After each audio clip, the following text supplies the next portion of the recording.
안녕하십니까. 이주영 법무사입니다. 자녀의 성과 본의 변경 제도는 자녀의 성장과 복리를 위해서 있는 제도입니다. 그런데 2018년 법원에서는 만 1세 된 자녀에 대한 성과 본의 변경 신청에 대해서 기각한 사례가 있었는데요. 그러나 비슷한 사안이지만 요건과 필요성을 명확히 해서 성과 본 변경 허가를 받은 사례도 있습니다. 이번 시간에는 저희 사무소에서 진행한 실사례를 통해서 만 1세 된 자녀에 대한 성과본의 변경 신청에 대해서 허가 결정을 받은 사례를 가지고 살펴보겠습니다.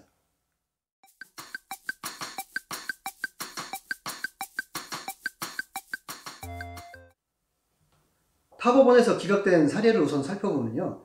2018년에 친모가 만 1세 된 자녀의 성과본을 이혼한 지 1년도 안 된 시점에서 친모의 성과본으로 변경해달라는 신청을 한 사안이었었는데요. 법원은 2018년에 위 사안을 기각하였습니다.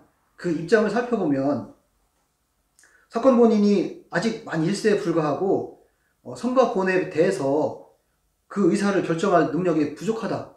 또 엄마의 성과본이 아기의 성과본과 다르다고 해서 자녀가 학교 생활이나 사회생활에 특별히 어려움이 있는 것으로 보이지 않는다.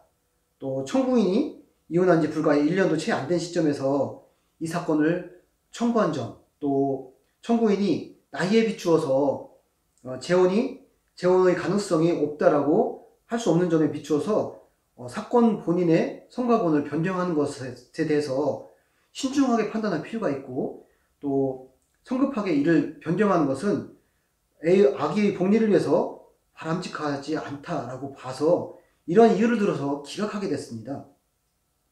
실제 판단 근거가 공감하기 어려운 부분이 많죠. 그렇다면 이분은 저희 사무실의 내방에서 상담을 받았다면 결과가 어떻게 달라졌을까요? 저희들은 2020년 2월에 만 1세 된 자녀에 대해서 성분 변경 신청을 해서 3월에 허가된 실사례가 있었는데요. 그 사례를 간략하게 또 소개해 드리겠습니다.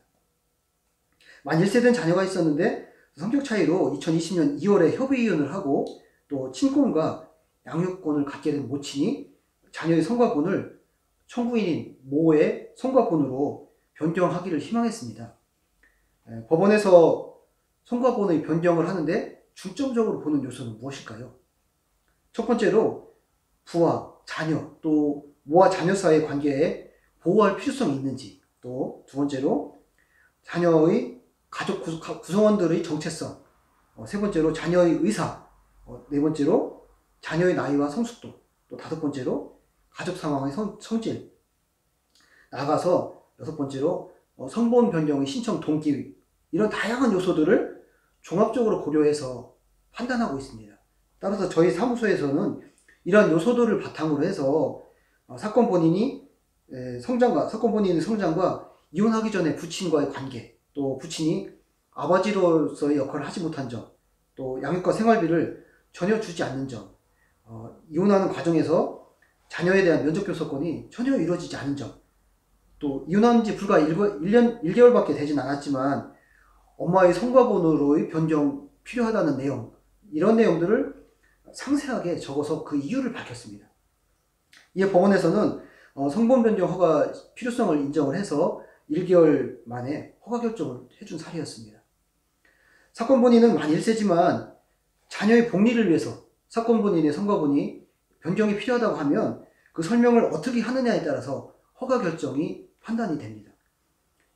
이상 실사례를 통해서 만 1세 된 자에 대한 성분 변경 신청과 그 허가 결정 과정에 대해서 설명드렸습니다.